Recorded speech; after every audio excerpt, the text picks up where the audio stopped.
Ladakh is a mountain desert across the Indian Himalayas.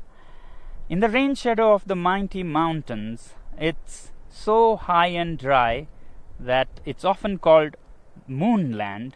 It looks more like a moonscape or a Marscape. Well, this one is a picture of the Mars. Often called Little Tibet, this region remains landlocked, cut off from the rest of the world for half the year. Temperatures range from -30 to +30. Hi, I'm Sonam Wangchuk, a simple indigenous tribal from this remote Ladakh. I was born in an even remoter tiny village of 5 households. But that was a long time ago. Today, my village has grown 100% to become a village of 10 households. Perhaps still a little bit smaller than your city. We had no schools in our village, so I learned from the farmers, from the rivers, trees, animals, and above all, from my mother. I picked up English and other languages from the radio and meeting people from different countries. Later went to some schools and finally finished mechanical engineering. We love our Ladakh so much that while my engineering schoolmates went to Bangalore, Mumbai and the Silicon Valley, I came back to Ladakh and started solving problems of the people.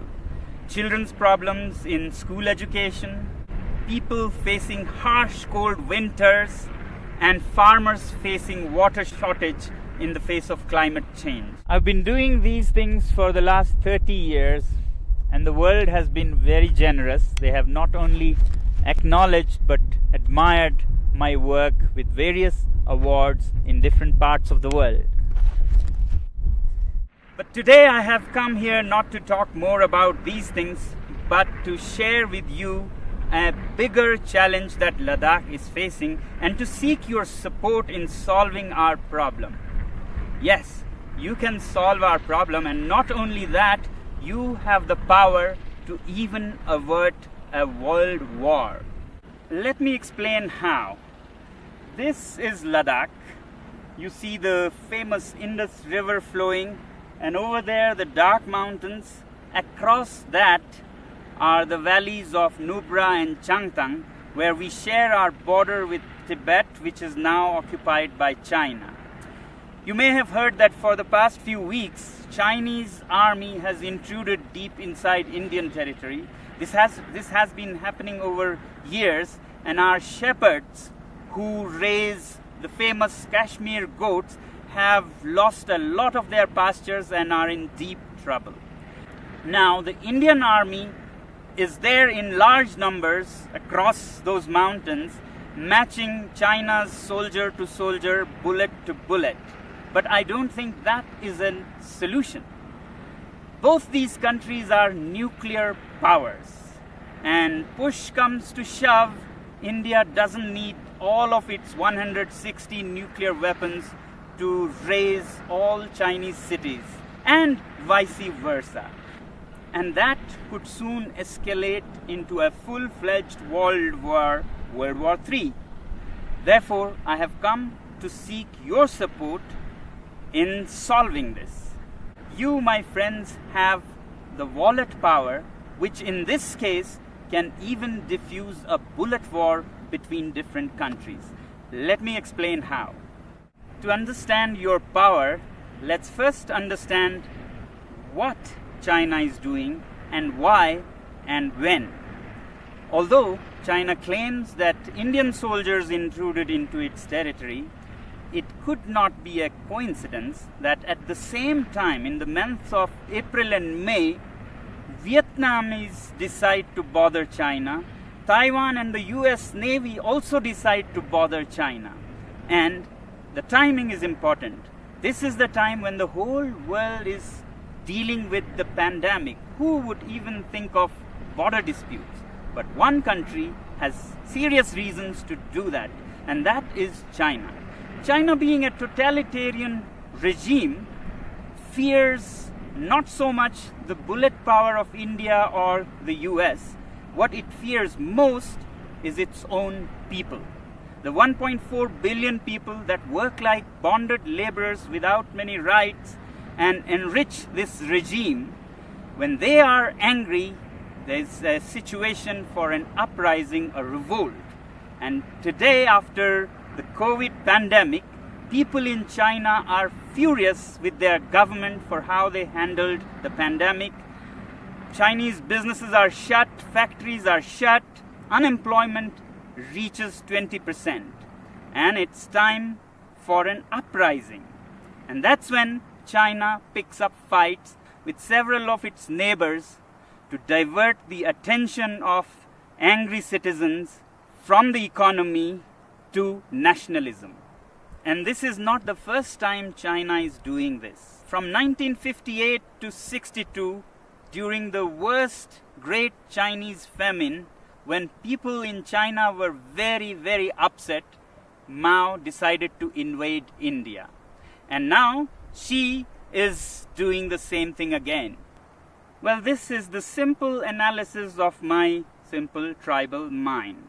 If this be the case, then we, the citizens of the world, should use our wallet judiciously and hit China where it hurts most, the economy.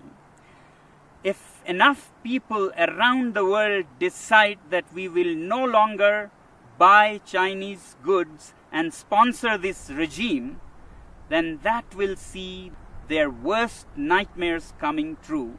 And I think this is the only way we can bring the Chinese regime on the discussion table for peace dialogues. We must always clearly remember that when we say China, it's the regime and not the civilization, not the people. In fact, the Chinese people are themselves the greatest victim in this. And that's why, my friends, I've come to seek your support. We use so many Chinese products, software, hardware, from apps and software that sends millions and millions of dollars to China to products like clothing, phones, computers. If we boycott these goods, it'll send a clear message to China that the world is not happy with you. But is it right to boycott goods from a particular country? When normally not, when it is among equal partners.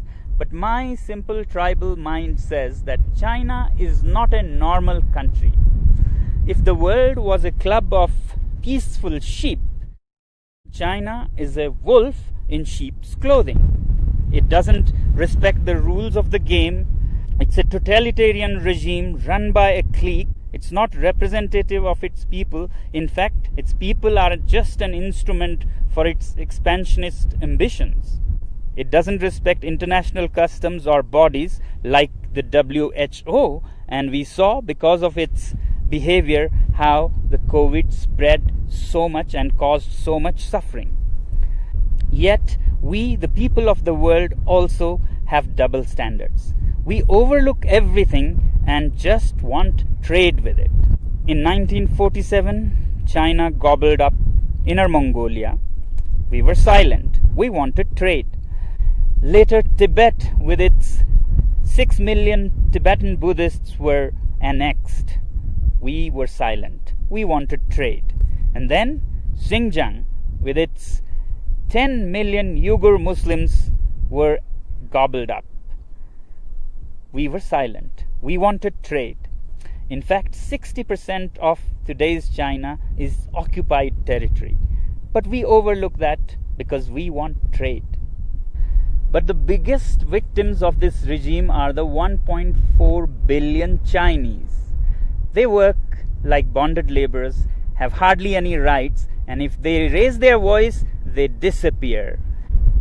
China has already blocked and banned Twitter, Google, Facebook, and keeps its people from all the information of the free world. And now with the Belt and Roads Initiative, China is laying a debt trap around the world. Already, countries like Sri Lanka have lost their land as they couldn't pay the debts. Pakistan is soon becoming a colony of this kind. In Africa, Djibouti has already lost its land for China. Countries like Tonga have debts that amount to 44% of its GDP. After Asia and Africa, they're soon arriving in Europe, where assets are being built all over Central Asia and Europe with loans from Chinese companies and contracts given to Chinese companies with very high rates, and when you can't repay the loans, you lose your land. To my simple tribal mind, these belts and roads are the veins to suck the blood of the world, to send finished Chinese goods and to suck resources and money from around the world. But we overlook all these facts because we are addicted to cheap Chinese goods. We must also find out, why are these goods cheap in the first place? Can we ethically make cheap goods like this? Well, they are cheap because the labor is low paid, labor laws are hardly there, and natural resources are plundered like there is no tomorrow. State subsidizes utilities to artificially lower their prices, and they manipulate currencies in their favor. So it's time that we, citizens of the world, take our wallets into our hands and say we have personal economic sanctions on this regime. And yet in the free world, we have the double standards to say that if our own country has environmental and human rights restrictions, we move our factories to China. Well, aren't Chinese people human beings with human rights? Isn't nature in China a part of this planet? Now, some people would ask, is it practical? How can we manage without Chinese goods? And what are the alternatives? Well, if we are determined and give enough time to businesses and industry, things will adapt themselves. So that's why I say boycott made in China, software in a week, hardware in a year. So your software apps like TikTok, Hello that you have on your mobile phones, you can immediately uninstall and uninstall in millions so that China gets a message. As for hardware like phones, computers, clothing, we take a year and slowly choose products sourced out of the free world. And my simple tribal analysis says that if you give time and clear determination, then businesses will adapt. A new ecosystem will develop where there'll be enough goods to cater to people who don't want to buy Chinese goods. Just like vegan people or Jain community, they don't eat certain things, they don't go hungry. Businesses adapt and they get what they want with time. As for replacements and alternatives to Chinese goods, I really don't think that we need an alternative for everything. We have been buried under cheap Chinese goods. We have made our houses into museums cluttered with cheap things that we don't even need. Why do we need 10 pairs of shoes? Why can't we do with 3 pairs of shoes made very nicely by local craftsmen? Why do we let these goods pollute our rivers, lakes? Can we learn to live simpler? These lockdowns have actually taught us that we can be happy with much less. So can we also think out of this box and talk about a simpler life with local products? If you want to learn more about how to live happily with simpler lives, please look up our movement, ilivesimply.org. You may not agree with me, but if we keep appeasing China because of our addiction to trade with it and overlook everything else, my simple tribal mind says that we might even be repeating history. How in the late 1930s, the British government led by Chamberlain kept appeasing Hitler and giving in to its demands finally led to the Second World War. If we continue on the same path, we might either be leading the world to a Third World War or a world dominated and colonized by China. Let me help you understand further what our addiction to trade with China can land us into. Here's a story of the great Indian monkey trap. Man puts a sweet bait into the pitcher and then ties this pitcher to a tree with a very small opening. And the monkey comes, puts his hand into the pitcher, grabs the sweet. As it closes its fist to grab this bait, the opening is so small that a closed fist cannot come out of its mouth. But the monkey does not understand that all it has to do is let go of its little booty to free itself from slavery. It struggles and struggles to get its hand out, but doesn't open its fist and let go of the bait.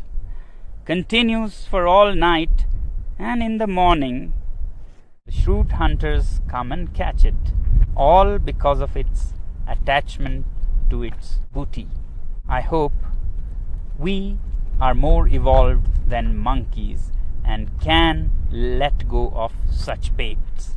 Well, this is all that the last citizen from the remotest part of the planet can say. The choice is yours.